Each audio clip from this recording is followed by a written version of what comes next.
Bom, boa noite. Então, eu vou gravar um vídeo. Eu espero que ajude. É sobre biosinalização. Não sei se vai ajudar ou se vai acabar atrapalhando, mas enfim, eu vou tentar. Bom, então, para que ocorra a biosinalização, uma sinalização celular, eu preciso primeiro ter uma célula sinalizadora e também preciso ter uma célula-alvo, onde vai atuar o sinal que vai ser liberado por essa célula sinalizadora. Esse sinal ele pode ser liberado tanto por exocitose quanto por difusão. E esse sinal geralmente é um hormônio ou um neurotransmissor ou então uma própria proteína, mas pode ser outras coisas também. Esse tipo de sinal ele pode ter duas características. Pode ser tanto lipossolúvel, tendo receptores internos então da célula, porque eles passam direto pela membrana plasmática aqui. Mas eles também podem ser hidrossolúveis, que daí eles vão ter receptores externos, como é o caso que eu vou mostrar um exemplo agora, e eles não têm, então, eles não conseguem passar pela membrana plasmática. Bom, então esse sinal ele vai se ligar a um receptor específico, e esse receptor ele vai estar acoplado a uma proteína G, que tem três subunidades, a alfa, beta e a gama. Essa proteína G, quando recebeu o estímulo desse sinal, a subunidade alfa dela vai trocar o GDP que ela tem ligado por um GTP. Essa troca do GDP pelo GTP, ele vai fazer uma separação dessas subunidades em subunidade alfa com o GTP e a complexo beta-gama sem então um ligante específico. Bom, então essa subunidade alfa ligada ao GTP, ele vai se ligar então a uma proteína adenilato ciclase que vai transformar o ATP da célula, a energia dela, em AMP cíclico. Esse AMP cíclico, por sua vez, ele vai acabar ativando uma PKA, que é uma proteína quinase dependente de AMP cíclico. Essa proteína quinase dependente de AMP cíclico, a quinase em si, ela tem a função de fosforilar uma outra proteína. Como que acontece isso? Bom, ela vai se ligar a esse AMP cíclico da proteína quinase, ela vai se ligar às quatro subunidades da proteína CREB dentro do núcleo, no caso desse exemplo, mas ela pode estar atuando no citoplasma da célula em qualquer outra enzima, outra proteína. Então, no caso da proteína CREB aqui, ela vai se ligar quando esses quatro sítios estiverem completos de AMP cíclico, ela vai então sofrer uma conformação que vai se dividir. Ela vai dividir a parte ativa, que vai então estar fosforilada, transformando-se então em proteína CREB ativada. Uma subunidade dessa proteína CREB ativada, ela vai se ligar então à fita de DNA e vai fazer a transcrição desse DNA em RNA mensageiro. Tudo isso que aconteceu a partir da adenilato ciclase é considerado cascata de segundos mensageiros. Bom, então, como eu falei então até agora, isso aconteceu tudo por causa da subunidade alfa, que ativou o adenilato ciclase e foi fazer as cascatas de segundos mensageiros no núcleo, ou então pode ser no citoplasma. Mas o que acontece com o complexo beta-gama? Bom, então aqui a gente tem um receptor específico que é a acetilcolina.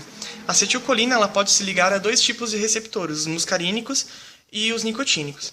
Se ela se ligar a um receptor muscarínico que está presente na musculatura cardíaca, ela vai então acontecer a mesma coisa, vai levar a clivagem das proteínas G nas suas subunidades, troca do GDP pelo GTP. Então, a subunidade alfa vai fazer essa troca. E o complexo beta-gama ele vai abrir canais de potássio. Essa abertura dos canais de potássio, então, faz com que o influxo de potássio para fora da célula leve uma hiperpolarização.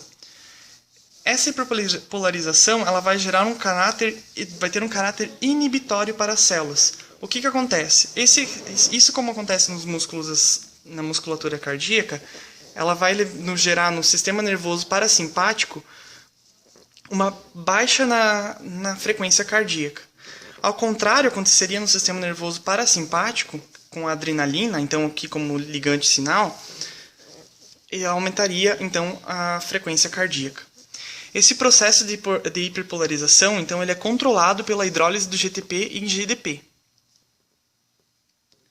Como que isso ocorre? Bom, se a hora que eu obtiver o GTP aqui na subunidade alfa, depois já de clivado de GDP, de GDP para GTP separado as três subunidades, se eu tiver uma hidrólise desse GDP, essas subunidades vão se unir novamente e vão voltar aqui para o receptor. Por isso, a hidrólise do GTP em GDP, ele é um sistema controlador desse caráter inibitório da acetilcolina na musculatura cardíaca. Bom, e já que estamos falando então em controle de processo, vamos ver um método de inibição, então dessensibilização desse processo. Ou seja, uma forma de controle também desse processo que faz que esse processo seja inibido. Bom, então temos um receptor que vai se ligar a um sinal. Esse sinal esse receptor vai quebrar então a proteína G em alfa e complexo beta-gama. E um meio de estar inibindo esse que o processo continua é eu juntando novamente a subunidade alfa com o complexo beta-gama. Isso acontece quando eu pego o GTP e transformo em GDP. Novamente, ele é hidrolisado. Quando ele é hidrolisado, eu tenho uma união então em alfa da proteína G em si, nas três subunidades da proteína G. Essa proteína G, depois que ela é unida, ela volta para o receptor. Ela volta a se ligar no receptor. Então, se eu tirar essa proteína G, se ela se unir novamente e voltar para o receptor, eu vou estar inibindo a proteína alfa, a subunidade alfa de ativar o AMP cíclico, o adenilato ciclase e depois o AMP cíclico e gerar toda a cascata de segundos mensageiros, mas também eu vou estar inibindo a subunidade complexo beta-gama de estar ativando o canal iônico de potássio e ocorrer esse fluxo de hiperpolarização. No entanto, vamos ter que concordar que se essa proteína G voltar aqui para o receptor e esse receptor continuar ligado a um sinal, ela vai novamente se clivar com a troca daí do GDP em GTP, vai formar a subunidade alfa e vai estar ativando todo o sistema de segundos mensageiros. Assim como as duas subunidades beta-gama vão estar ativando o canal iônico posteriormente. Então, eu tenho que acabar com esse sinal, que pode ser um neurotransmissor, como eu falei antes. Neurotransmissor ou hormônio, ou tudo o resto. Como que eu faço para acabar com ele? Bom, eu tenho algumas formas de fazer isso. Primeiro, eu posso fazer a endocitose desse receptor, ou seja, a minha membrana plasmática aqui, ela vai estar englobando esse receptor e levando ele para dentro da célula. E isso pode gerar outras respostas. Por exemplo, eu posso estar guardando por endocitose esse receptor para posteriormente, quando eu precisar, quando eu tiver esse estímulo de sinal fora da minha célula, eu estar liberando esse receptor novamente para fora e ele funcionar normalmente, continuar acoplado à proteína G, então, como eu tinha falado, ou então essa endocitose ela pode segurar esse receptor para ser liberado posteriormente quando tiver um estímulo, ou então ele pode ser também digerido dentro da célula, depois de vesiculado, pelos lisossomos, que são algumas organelas, são organelas de digestão celular. Também ocorre a dessensibilização quando a gente tem excesso de sinal, de hormônio, de proteína, de neurotransmissor no meio extracelular. Se tiver esse excesso de sinal e a célula entender que ela não necessita mais propagar esse sinal, vai entrar em cena algumas enzimas que vão então estar digerindo esse sinal ainda no meio extracelular, ou então vesiculando elas para estar levando de novo para a célula sinalizadora, para estar liberando posteriormente como um outro sinal novamente. Bom, então esse sinal, essa degradação então desse sinal, ele acontece quando o sinal está em excesso. Bom, semelhante então ao processo que foi falado até então, que é o do AMP cíclico, temos o processo também que acontece com a fosfolipase C. Então na fosfolipase C vai ter um pedaço do processo que vai ser praticamente igual. Então, um sinal específico vai se ligar a um receptor específico, também acoplado a uma proteína G, que vai transformar o GDP, na troca desse GDP por GTP, vai acabar dividindo em subunidade beta-gama e subunidade alfa. A subunidade alfa continua ligada ao GTP até que ele se hidrolise e as subunidades se grudem novamente e se grudem então ao receptor. Essa subunidade alfa agora, então, no receptor, na fase da fosfolipase C, ela vai se ligar então a uma proteína, que é então, como eu falei, a fosfolipase C é uma proteína de membrana também, que ela vai fazer a quebra então de um PIP2. O que é o PIP2? O PIP2 é o fosfatidil-inositol 4,5-bifosfato. Essa quebra do fosfatidil-inositol, ele vai se transformar então em inositol 1,4,5-trifosfato, que é o IP3, ou então, e também no DAG, que é o diacilglicerol.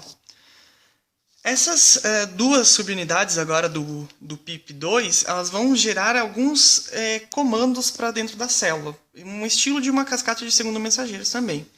Então, a parte do IP3, ela vai se ligar ao retículo endoplasmático ou então retículo sarcoplasmático nos músculos e vai estimular essa organela a estar secretando cálcio, está liberando cálcio. Por alguns canais, ela vai ativar esses canais de cálcio dessa organela para estar secretando o cálcio para fora dela, para o citoplasma. E o DAG, ele vai fazer então a ativação da enzima PKC, proteína quinase C. Proteína quinase C, então, ou proteína quinase dependente de cálcio. Esse cálcio, então, é o proveniente da liberação então do retículo endoplasmático pelo IP3. Bom, então esse PKC, então, ela vai ser ativada, ele vai se ligar ao DAG, então, aqui em cima. Vai se ligar o DAG na proteína, na PKC, e com a ajuda do cálcio ela vai se ativar. Nessa ativação desse cálcio que foi liberado aqui pelo IP3, ela vai estar fazendo com que o potássio seja liberado para fora da célula e depois, por uma bomba de potássio e prótons, ele vai entrar novamente. Então eu vou liberar o potássio para fora, ele vai ser recapturado para dentro da célula.